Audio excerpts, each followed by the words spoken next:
Welcome to Tea, Toast, and Theology, All Things Nourishing, a podcast by The Table. Find us on the web at the-table.church. That trunk or treat, right? And and she made a comment that I'll never forget, right? She saw all these, like graveyard signs and all these things talking about death. And she said to Julie, but we believe in the living God.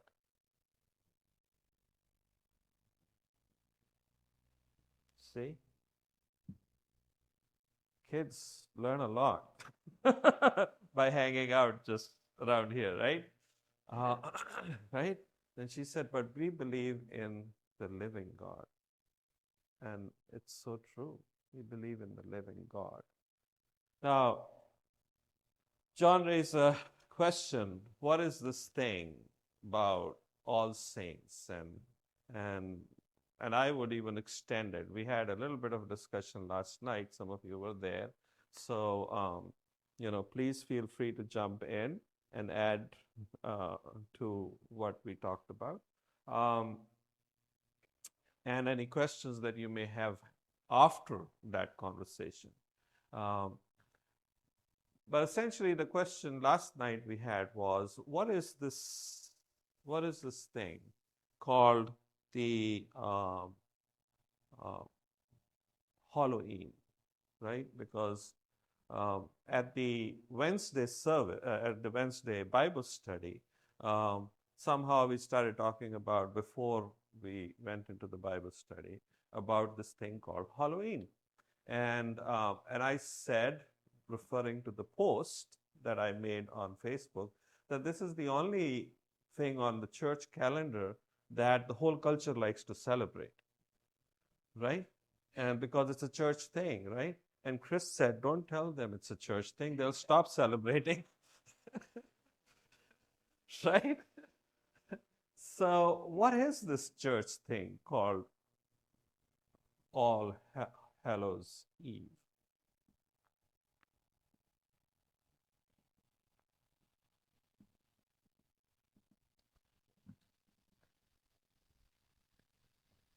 That was not a rhetorical question, that's a question. Well, what do you think?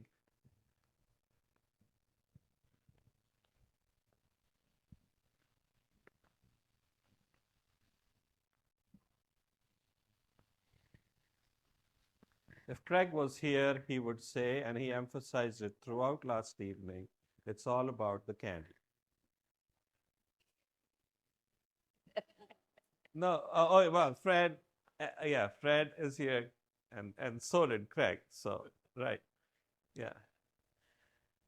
And Fred had a very interesting story too. Well, way back, uh, when we had a lot of monasteries and stuff, they kept vigil the night before All Saints, and so that's why it was called All Hallows Eve. That's how it all began, celebrating all the saints. Those that are canonized and the rest of us that St. Paul calls saints in the early writings of the Bible.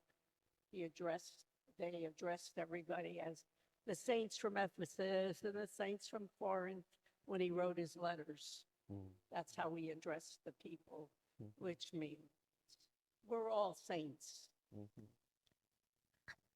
Mm. Beautiful. Uh, so there are three things that you just said so succinctly. Uh, One is that this Halloween is all Hallows Eve, just like Christmas Eve. We begin celebrating this, and there traditionally was a time of praying for all the saints. So that's the first thing, that it is All Hallows Eve. It is a time of praying for all the saints, and then you that saints are not just those who have been canonized. That means that the church sat around and said, yep, this person saint. Nope, not saint. Yep, saint. Nope, nope, nope, not saint. Right? Before they did anything like that, right? Uh, everybody is, as Paul would say, a saint. And I want to talk a little about when Paul says saints, right? So you all have read Paul, right? You have read the letters to Ephesus or Corinth, as Rita mentioned. And in all those, it begins with saints there, saints here, saints everywhere, right? But when you read the letter, you begin to wonder if he thinks of them as saints, like we think of the word saint, right? Because he's mentioning all these things that they need to do differently in their life, right? About, for instance, Corinthians, he has this big thing about love because they are having a problem with love, right? Because they think that if someone, not very different. I often say 2000 years, nothing much has changed, right? Because they also thought that anyone who can speak in tongues has somehow reached a higher elevation with God, right? Whereas someone else who doesn't do that, you need to work on those skills, right? So you see, there was a problem with that. And people would go at each other and say, and people still do, right? Right? Oh, don't go to that church because they don't believe in that thing, right? Or go to that church. And Paul is saying, time out. Time out. You can have all these spiritual gifts, but if you don't have love, guess what? It's all noise. It's all noise. Nothing is happening here. If that's what you want to focus on. And who is he saying that to? To the people he just called saints. To the people he just called saints. You see, we spend so much time in our religious life trying to create these differentiations. Who is better and who is less than, right? We try to spend all this time creating this sense of good, not so good, bearable, maybe okay, bad, very bad, oh, most grievous. Greatly said, right? Right? We spend a lot of time on that categorization, right? And the reason I picked that beautiful confession, which I think some of you are probably quite familiar, is because I don't think, by the way, most people who are doing that confession in that particular tradition are actually paying any attention to the beauty that is within those words, right? They're doing it because they've been taught, right? Right? But there is great beauty in that. And that is why actually we exist, because we believe there is great beauty in different expressions of Christian faith. And we need to tease that out and actually understand it, because there is great beauty in dancing and being one with the Lord in dance, right? And there is great beauty in silence with the Lord. There is great beauty in that bass pumping and dancing, right? Both are beautiful if understood in that particular meaning, right? And everything in between, if it has that meaning to it, right? And so, can you put that confession thing up again? So if you look at that, it's beautiful because there is something quite interesting in it? The lines between those who are angels, those who are dead, those that the church may have done, and this thing about, oh, good, not good, good, good, good, not good, and those who are right here, brothers and sisters, who are making this confession right now of most grievous fault, greatly sinned, they are all one together in the communion of saints. Right here in this. Isn't that interesting? You know, we like to say, oh, saints, I lose something, I have to pray to, I don't know, who do I pray to? Saint Anthony. Okay. All right, okay. Okay. If I love animals, I pray to Saint Francis. Okay, whatever. But you see in the writing of this, all those great people that we acknowledge for all those wonderful things stand right next to you, my dear brothers and sisters. There is no difference. Level the playing field, right? Meaning what Paul would say, we all sin and fall short of the glory of God. We all do that. We all sin and fall. And yet at the same time, we are the ones who God has called. So we are the saints and the sinners at the same time. Right? That whole kind of classification that we do is ours to do. But in God's view and in our faith's view, I know sometimes we get tripped over the name Mary. Oh, why is she there? Right? But the fact is, we are also there. I'm also there, brothers and sisters. I'm there too. I would have more problem tripping over that, right? Right? But the thing is, we're all there in the mix, all of us together in the communion of saints. And it is only, I often say that during funeral, it's only our Christian faith that actually believes in this dimension of life that transcends this notion of here and there, meaning this side of heaven and that side of heaven.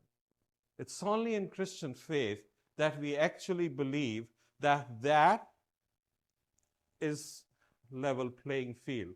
You heard from this revelation of John today. He sees this new Jerusalem, what? Being created up in heaven? Coming down. Absolutely. That new Jerusalem is not somewhere in heaven, inaccessible. It's actually coming down. That's the vision. We started this service with this music, right? You know what the words were? Well, the music was so good, no one paid attention to the words, right? Right? No, it said we got the vision. We got the vision. Right? We got the vision. And it's talking about giving it to your next generation. We got the vision. Right? The thing is, the beautiful thing about our Christian faith is we got the vision. And the vision is not separation, but working right here amongst ourselves to create that new Jerusalem. That's our vision. When we say that the heaven on earth, that is what we are talking about, creating. And I have been saying this a few times, maybe tell me if it's getting old. but this coming week, it's going to be a big hyped up day, right? People are going to do something which some of you may have already done, right? It's a very, very important day of national importance, right? Right? Right? The table is going to put together its constitution and elect its. Is it another day of national importance? I don't know. Right? Yeah, you're right. The other one, right? Right? And almost 50% of the people are going to be disappointed. We don't know which 50% yet, right? But some 50% is going to be disappointed, right? That's what's going to happen, right? And I like to think about this, that when Jesus was being taken up, was being, ascending, all the people who were gathered there looking at him going up, they were all looking at him. And he was going up, and they're looking at him. Up, up, up, and they're looking at him, and he's gone, and they're looking. And he's gone, and they're looking. And someone had to come down from above and tell them, stop looking up. It's in the Bible, right? People had to be told, stop looking up. Look horizontally. Look at the people that are around you. Because the vision is not only coming from above. Yes, it has been given to us from above. But it has to come down, friends. It has to be lived amongst ourselves. And you know what? Whatever happens on the top, no matter how the campaigns might have convinced you that it is going to be the end of whatever, right? The fact is that our world will be beautiful when each one of us decides to make it beautiful. And I said it last night. What I love about what we are doing as a table on Sunday mornings and on Saturday evenings is that we are saying, let's together do a little something that makes it better for someone. Let's not just keep looking up. Let's not look at the highest position. Yes, that has an impact on everybody, no denial about that. But the real impact is what happens when we act with each other. That is where the real impact is. That is how we begin to change the world and bring it in alignment with what Jesus wanted. And you know how it's done? Through the communion of saints. I've often said Saturday meal is a sacrament. Because that's what Jesus envisioned. Jesus said, in my memory, do this. He didn't say, set up a whole institution which will then tell you what the right theology is. He didn't say that. You know what he said? In my memory, have food together around a table and work out your differences. And some differences will never get worked out. But guess what? Still love one another. Still love one another. Allow Judas to be at your table like he did.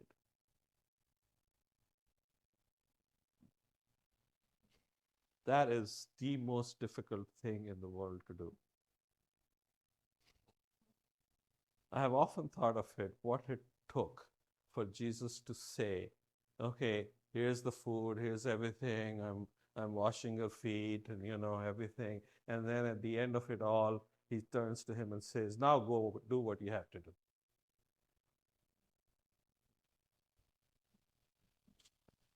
Just put yourself in that emotional space of Jesus. Right? Now go and do what you have to do. Right? It's not like, okay, you're not going to do it, you're going to do it. Right? But know, before you do this, that, as you said, John, there is an option, there is an opportunity to stop. There is an opportunity to stop. Right? When the thought comes, there is an opportunity to stop and make that confession. So, my friends, I feel encouraged that as we are doing this thing of coming together around the table and doing just a little to be there for each other. Maybe sometimes we miss the point in a big way, probably. And that is our human limitation. But I feel a lot of times we are being able to be present in someone's life who needed for us to be present. And trust me, sometimes all what it needs is presence. Doesn't need great money for that. You don't need big bucks, right? Often when I go to see people in the hospital, right? I think people expect when they see me is like, oh, he's going to say a prayer, right? You expected that, right? But what I do is I try to make life as humorous as possible in the time before you're about to go under the knife, right? Because guess what? You are thinking about the knife, right? And what I can do for you is divert your mind from that knife and tell you that there is more life than just that moment. And that moment is actually going to help you in having more life, right? But let's not get too anxious about it. And I'm sure if I was in that role, I would want somebody to do that for me because I am usually a nervous wreck, right? So that doesn't take a whole lot other than presence, right? And that is, my friends, the communion of saints. So what is this saint thing? Yes, the church may have a process of saying some people are worthy of being recognized. I think Mother Teresa is worthy of being recognized as a saint. I don't have any problem with that, because I think her actions in her life are far better than mine ever will be. So if she gets that status, I think that's wonderful. I look up to her, right? And so if the church says that this person did have something exceptional, I don't have a problem with that. I don't. Really, I don't. Because part of my confessional life is to know my own limitations. Right? So, my friends, whether it's that idea of saints or not, the main idea is we are all brothers and sisters in this together. And as we go into that monumental time of putting together our structure of a table, I want us to keep that in mind. That while, and this is something that's really coming from my heart, I feel that creating this beautiful structure, which we need to offer us leadership, But my fear is that we may become complacent, that somehow these leaders for everything in our life, spiritual life, community life as a table. And I want us to not go there. I want us to know that while they are being recognized and expected and placed with a heavy responsibility for a certain role, it is each and every one of us in this community that will have to play the role for it to be the vision that John talks about, that Jesus gave us, that Paul tried to live out, and that we as Christians want to be all about. So, my friends, on Wednesday, I would love for each and every one of you to be present there, to participate, because your presence will matter a lot. Be there, take the time to understand what's happening, have a voice, have a vote. And if after all that is done, don't think that you have abdicated your responsibility, because you haven't. We don't just look up, we look around. And each one of us has the power as the communion of saints to bring the vision of Jesus Christ right here on earth. Amen. Thank you for tuning in. Please like, comment, and subscribe.